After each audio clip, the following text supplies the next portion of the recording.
biggest move he's ever made against Muslims. President Trump has always received flack and criticism from the left in regards to issues that affect the Muslim community. Whether it's about their right to practice their religion, immigration, or the migrant crisis.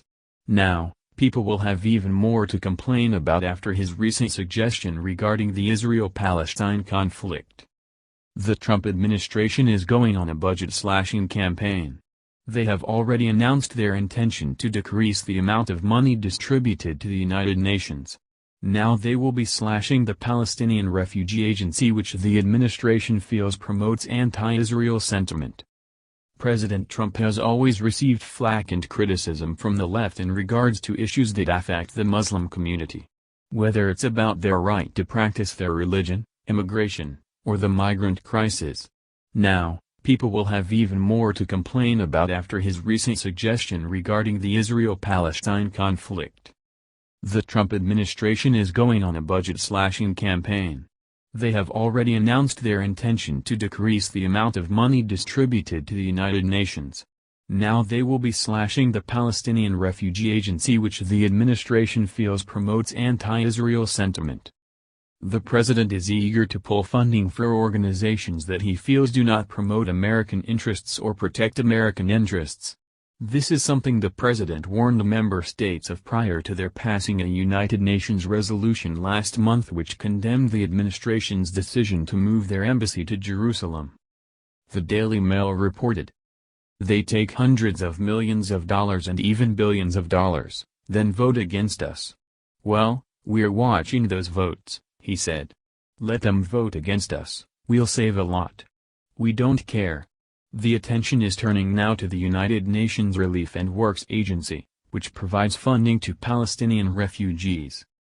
Just a few weeks after the Israel vote, Axios reported that the U.S. has frozen a $125 million payment to the agency. The move is possibly the first step in cutting off the entire $364 million a year the U.S. contributes to UNRWA. Trump hinted at such a move in a tweet this month, complaining about the amount the U.S. gives to the Palestinians and asking why should we make any of these massive future payments to them? UNRWA was set up in the wake of the 1948 Arab-Israeli war to deal with displaced Palestinians, but is a frequent target of Israel, which rejects a so-called right of return for the descendants of those who were displaced in the conflict. UNRWA provides health care, education, financial assistance, and food to 5 million people in the Middle East, including Gaza, West Bank, Lebanon, Syria, and Jordan. The New York Times reports that nearly the entire population of the Gaza Strip receives aid from UNRWA and the agency acts as a de facto government in the area. But critics also say UNRWA uses too broad of a definition for refugees, covering the descendants of Palestinian refugees, as well as people who have become residents in other countries and are no longer displaced. They also object that Palestinian refugees are the only refugees with their own refugee agency, with all other refugees coming under the remit of the UN High Commissioner for Refugees, UNHCR. Israeli Prime Minister Benjamin Netanyahu called the process an absurdity that perpetuates the problems it claims to be working to solve. UNRWA is an organization that perpetuates the problem of the Palestinian refugees, he said, according to the Jerusalem Post. It also perpetuates the narrative of the so-called right of return with the aim of eliminating the State of Israel, and therefore UNRWA must disappear.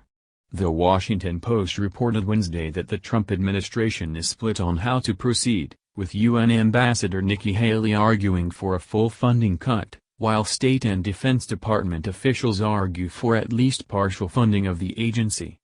One U.S. official told Fox News that deliberations are still taking place, but that the Palestinians need to show they are willing to come to the negotiating table for peace talks. A spokesman for UNRWA said that the agency's understanding was that no decision had yet been made by the Trump administration. The United States has been our largest single donor over the past 70 years and remains an important strategic partner in our humanitarian mission, UNRWA spokesman Chris Gus told Fox News. UNRWA will continue to work tirelessly to ensure the full implementation of our mandate, which was fully endorsed by the General Assembly, which has described our role as indispensable. Even some critics warn against a full pull of funding, saying that it needs to be reformed into a humanitarian organization instead. Cutting funding as a negotiating tactic is good in the short term, but it could be filled by low-level funders by Qatar and Saudi Arabia, Greg Roman, director of the Middle East Forum, told Fox News. Roman claims that turning UNRWA into a humanitarian agency and redefining who is classified as a refugee could reduce the population covered by UNRWA from over 5 million to approximately 20,000 actual refugees, saving a lot of money for the U.S. while also reforming the organization.